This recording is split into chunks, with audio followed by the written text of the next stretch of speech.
सुप्रभात। धर्म के 10 लक्षण। धर्म के 10 लक्षण। महाराज मनु ने धर्म के 10 लक्षण बताए। इन 10 लक्षणों वाले धर्म का निष्काम आचरण करने वाला मनुष्य माया के बंधन से छूटकर हृदय में विराजित भगवान को पा सकता है। कहा गया है कि धृति, क्षमा, दमोस्तेषम, शौचमिंद्रिय निग्रह, धीर विद्या, सत्यम क्रोधो, दशकम धर्म लक्षणम। अर्थात धृति, क्षमा, दम, आचर्य, शौच, इंद्रिय निग्रह, धी, विद्या, सत्य एवं अक्रोध, ये धर्म के 10 लक्षण हैं। ये कैसे अपना कार्य करते हैं ये देखना बहुत महत्वपूर्ण है, क्योंकि धृति के मायने धैर्य। किसी प्रकार का भी संकट आने पर या इच्छित वस्तु की प्राप्ति न होने पर धैर्य को न छोड़ना प्रत्येक समस्या का हल होता है। जब जैसी अवस्था उपस्थित हो उसी में संतुष्ट रहने का नाम धैर्य है। जो धीरज को धारण किए रहता है उसका धर्म बचता है और वही लौकिक तथा पारलौकिक सफलता प्राप्त कर सकता है। क्षमा, अपने साथ बुराई करने वालों को दंड देने दिलाने की पूरी शक्ति रहने पर भी उसको दंड दिलाने की भावना को मन में भी ना लाकर उसके अपराध को सह लेना और उसका अपराध सदा के लिए मिट जाए, इसके लिए यथोचित चेष्टा करना, उसको क्षमा कहते हैं। दम, साधारणतया इंद्रिय निग्रह को दम कहते हैं, परंतु विकार उत्पन्न करने वाले विषयों के पास रहने पर भी मन का विकारहीन बना रहना दम है। अस्ते, मन, वाणी, शरीर से किसी प्रकार की चोरी न करना, अन्याय के द्वारा परधन का अपहरण करना स्तेय है और इसके विपरीत अस्तेय है। शौच, बाहर और भीतर की शुद्धि, बाहर और भीतर की शुद्धि, सत्यता पूर्वक शुद्ध व्यापार से द्रव्य की, उसके अन्न से आहार की, यथायोग्य बर्ताव से आचरण की और जल मिट्टी आदि से की जाने वाली शरीर की शुद्धि को बाहर की शुद्धि कहते हैं। राग, दंभ, द्वेष, कपट तथा वैर, अभिमान आदि विकारों का नाश होकर अंतःकरण स्वच्छ हो जाना भीतर की शुद्धि कहलाती है। ये भीतर की शुद्धि कहलाती है।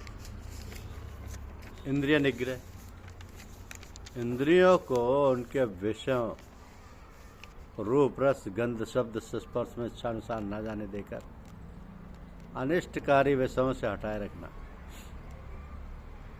और कल्याणकारी विषयों में लगाना इंद्रिय निग्रह है। तो परनिंदा तथा आत्म प्रशंसा सुनने के लिए लोलोप श्रोत्रेंद्रिय को श्री भगवान के नाम, रूप, गुण और लीला का श्रवण कराने का नाम ही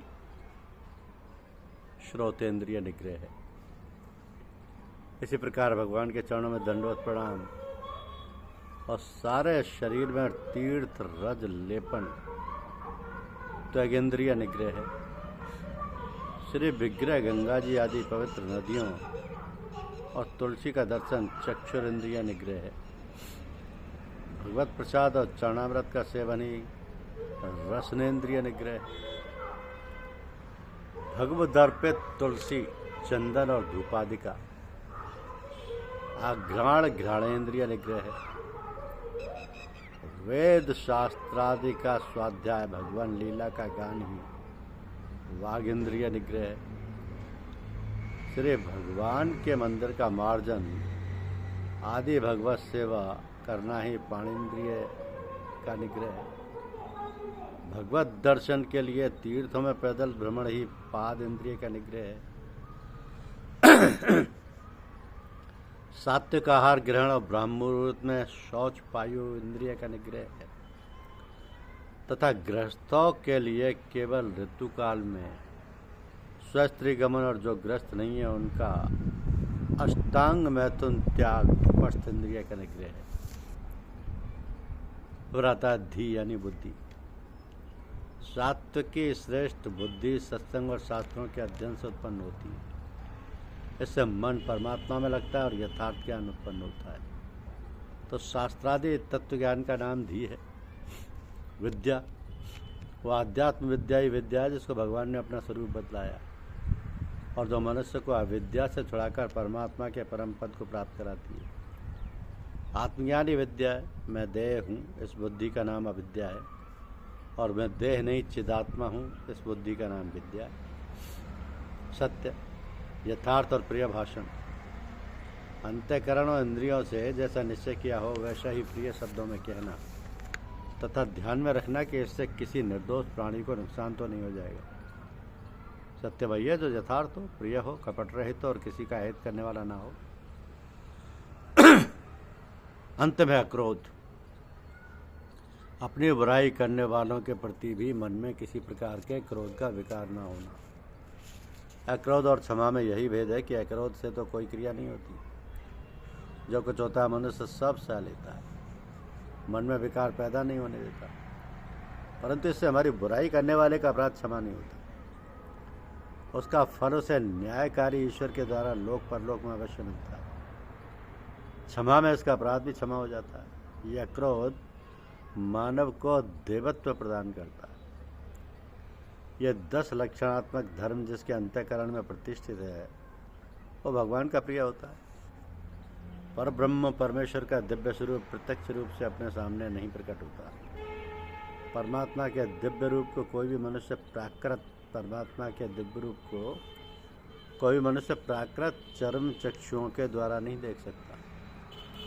जो भाग्यवान मनुष्य निरंतर प्रेम पूर्वक मन से उसका चिंतन करता रहता है, उसके हृदय में उस समय उस मनुष्य का हृदय भगवान के ध्यान जनित स्वरूप में निश्चल हो जाता है। ऐसे निश्चल हृदय से ही वे मनुष्य विशुद्ध बुद्धि रूप नेत्रों के द्वारा परमात्मा के उस दिव्य रूप की झांकी करता है। हमारी अंतश्चेतना ही परमात्मा का दिव्य स्वरूप है। हमें सतत उसकी झांकी करते रहना चाहिए।